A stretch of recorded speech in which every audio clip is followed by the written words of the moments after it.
はい、皆さんこんにちは。カレーブレッドです。今日はですね、昨日から伊豆に旅行に来てまして、こういう素敵なペンションに泊まっておりました。で、今日はですね、ちょうど今目の前に映っていると思うんですけど、僕のこの C6 ではなく、こちらの C7 を紹介したいと思います。この C7 は、いつも僕の YouTube チャンネルではたまに出てる車ですね。ということで、オーナーさん今ちょうど僕の後ろにいるんですけど、よろしくお願いします。おはようございます。はい、おはようございます。はい、はい、おはようございます。じゃあですね、まず買われたきっかけをお伺いしましょうか。はい、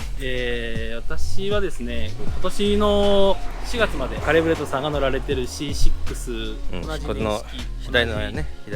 はい。で、マニュアルだったんですけどを所有してまして、お会いした時はまだ C6 だったんですけど、もともと私は C6 のジオ6というグレードのものを探しておりまして、で、日々カーセンさんなどで探してるうちにたまたまですね C7 の GO6 を見つけまして、でちょっとお店の方に行ってこう試乗させていただいたりなどをしているうちに、気がついたら納車されていたというちょっと不思議な感じなんですけども。不思議ですね。はい、はい。このオーナーさんと出会った時は、もう C6 の GO6 が欲しいって僕は何回も聞いたはずなんですけど、次会った時なぜか C7 の GO6 に変わってたっていう、いやすごいなっていう感じですね。じゃあまず外から行きましょうか。これは GO6 なんで、ここにロゴが入ってまして、これまずタイヤとか足回りは純正ですか？そうですね、純正になります。はい。このホイールも GO6 の純正ってことですね。はい、GO6 純正で、一応色がオプションなのかな、このガンメタに塗装されているホイールになってまして、結構世の中に出てるのだとシルバーの同じデザインでシルバーの色のホイールを履いてるGO6が多い印象ですかね。で、タイヤサイズはここに書いてあるんですけど、2853019インチですね。で、後ろが3352520です。はい、ゴム太です。で、しかもこのタイヤがですね、例えば僕の車のこの溝と比べていただくとですね、これは一般的なラジアルタイヤになるんですけど、まだ半年ぐらいのタイヤですね。で、こちらはこれ納車時に買ったんですか？そうですね、納車時に新品でね。なんならこっちの方が山が小さく見えるっていう、そうですねこれは俗に何タイヤって言うんですか？一応、レース用のサーキットでもそのまま全然使用できるようなタイヤにはなっているそうで、やっぱり特徴としてはやっぱり浅溝、すごく溝が浅い状態でグリップ力が強いというふうに伺っております。はい。ただ聞くところによると、高速でハイドロブレーニング現象が起きかけて死にかけたって言ってましたね。そうですね、やはり排水機能が溝がない分弱いらしくてですね、雨の日に乗る車ではないなというのはすごく実感しました。すごいですよ、本当浅溝です。で、リア周りがこんな感じになってます。ちなみに C7 今所有されてますけど、はい、この車のここが一番好きとかありますか？そうですね、やはりフロントですかね。フロントなんですね。やっぱり C6 とは違って、ちょっとやっぱ近代的というか未来的なやっぱりデザインでかっこいいかなと思います。かっこいいかなと。はい。あとはやっぱ GO6 ってワイドボディになっているので、やっぱりフェンダーの張り出しのところはこう色気があって、そうですね、すごく素敵だなと思いますね。フロントフェンダー、リアフェンダーともに、フロントフェンダーとリアフェンダー、やっぱりベースグレードと比較して幅広なタイヤを履いてますね。それを飲み込むためにこのオーバーフェンダーが付けられているんですけど。そうですね。で、このオーナーさんマフラーは純正ですよね？はい、純正ですね。はい、これはもう皆さん絶対聞きたいと思うんで、音を。そうですね、じゃあぜひ聞いていただきましょう。はい、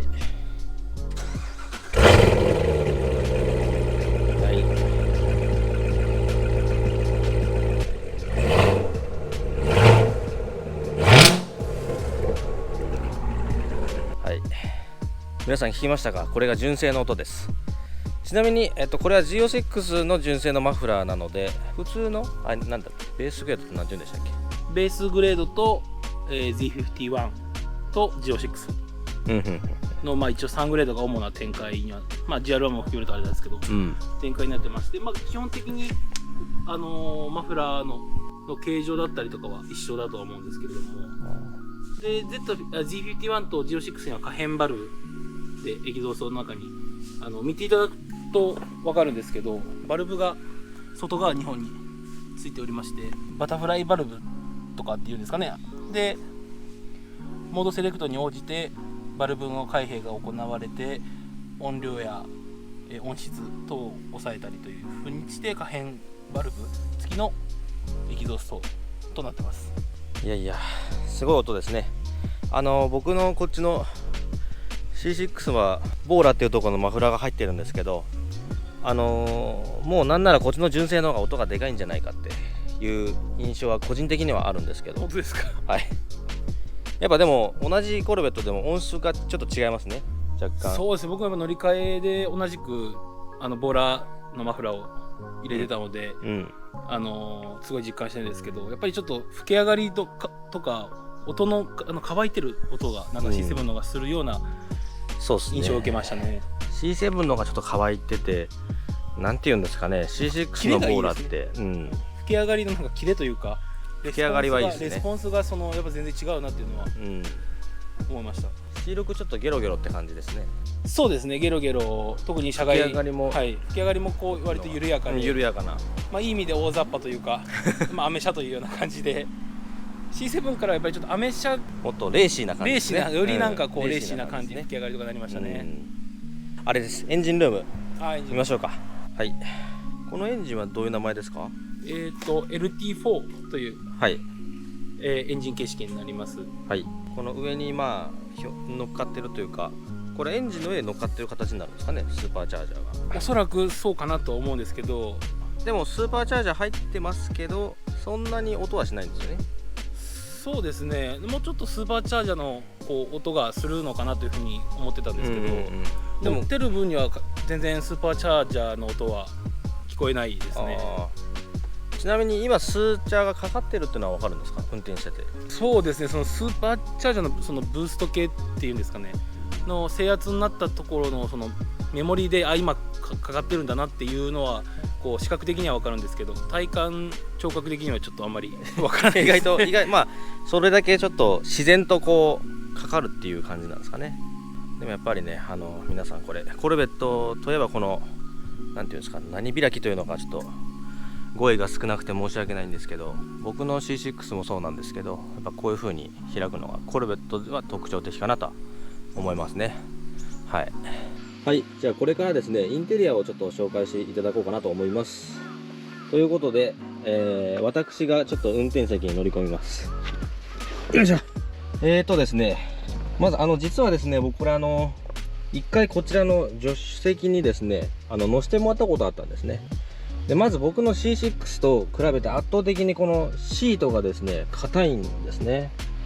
で GO6 ってやっぱり多分バネ自体もやっぱちょっと硬いと思うんですけど、ベースグレードと比べて、でバネも硬いけど、このシートもやっぱりホールド感をこう持たせるために写真ね、この動画で伝わるかわかんないですけど、ものすごいがっちりしてるんです。ということで、こういうのがお好きな方はすごいもう本当これもレーシーな感じですね。インテリアはこんな感じになっておりまして、マニュアルですね。マニュアルが、7速です。7速は私個人的には7速の車って運転したことないんですけど、どうですか7速って。そうですね、やっぱり高速道路の巡航でしか7速は使わないですね。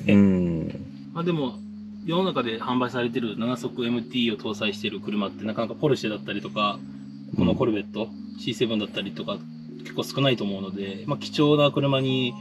乗ってるなという。いや貴重ですね。はい。そしてさっき言い忘れてたんですけど、ここにですね650ホースパワー 650LBSFT トルクって書いてあるのがあるんですけど、馬力が650でした。はい、650馬力になります。はい、650馬力です。でトルクの方がキロに直しますと 89.8 キログラム。もう意味が分かんない数字ですね。はい。ちょっと異次元ですよ。はい。ちなみにあっちにまだ僕のコルベットがあるんですけど、ここ乗せてもらってちょっと踏んでもらったことがありまして、もうなんか半分ぐらいしか踏まれてないって言ってたんですけども、僕のコルベットの全開かそれより速いんじゃないかぐらいの加速をしました。僕はとてもこの車は運転できそうにありません。中のこのコルベットのなんか特徴というか面白いところを教えてください。そうですね、このモデルというか C7 にはアクティブフューエルマネジメントという機構が装備されてまして、ドライブモードというところから、ステアリングの例えば硬さっていうのが一応4種類ありまして、このステアリングの重さとか反応とかが変わるんですけど、あとはエンジン音管理機能というのがありまして、バルブの開閉を任意にこう設定できるというか、ありまして、今私いつもレーシングトラックモードっていうので常にバルブが開いてる状態で乗ってることが多いんですけど、例えばですね、これをステルスモードとかにしますと、だいぶ音変わりましたね。そうですね。はい。ちょっとじゃあ、外に行ってその違いの音をちょっと取ってみましょう。はい。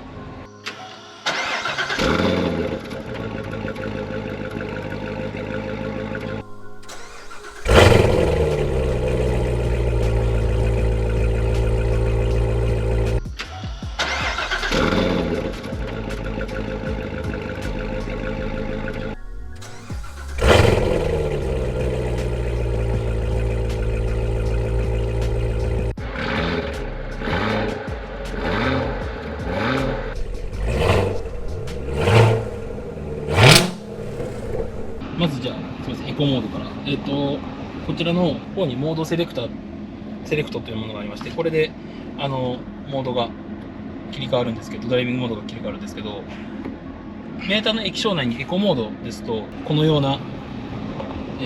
タコメーターであったり、情報だったりっていうのが、こう、インフォメーション等にされるんですけど、で、モードがここでありまして、こちらの、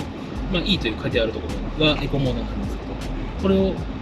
セレクターで、例えばですね、ツアーモード、スポーツモード。はいはい。で、スポーツモードですと、このような感じに変わりまして。ちょっとメーターっていうかデザインが変わるって感じですかね。そうですね。はいはい。で、レース用モード、トラックモードですかね、あるんですけど、なるとこう、例えばですけど、タイムを測ったりだとか、よりこう、なんていうんですかね、レース車両みたいなこうタコメーターのこの上がり方というか、確かに。はい。こういうような感じではいはいは上がってくるっていう感じですね。い。まあこれは僕の C6 にはないですね。ちょっと近代的な、そう近代、ですね。ちょっとこの近代感をものすごく感じますね。はい。はい。で最後ですね、ちょっとこうしっかり今並んでないのであれですけど、僕がこの C7 の GO6 を初めて見た時はやっぱちょっと大きいなと思ったんですね。縦にちょっとやっぱ分厚さがあって、なかなかちょっと比較伝わりづらいんですけど、こう2つ並んで見た時にですね、ちょっと僕の C6 がなんか弟子みたいな感じになってるっていう個人的にはそういう印象がありますけど、僕はこのね C6 のベース結構好きなんで、やっぱ、はい、そういう意味でやっぱこの、C7 はよりこうなんていうんですかね、好戦的なデザインっていうんですかね、やっぱレーシーだし、特に GO6 っていうのもあるんですよね。はい、じゃあということで、今回は、C7 の GO6 の紹介でした。ご視聴ありがとうございました。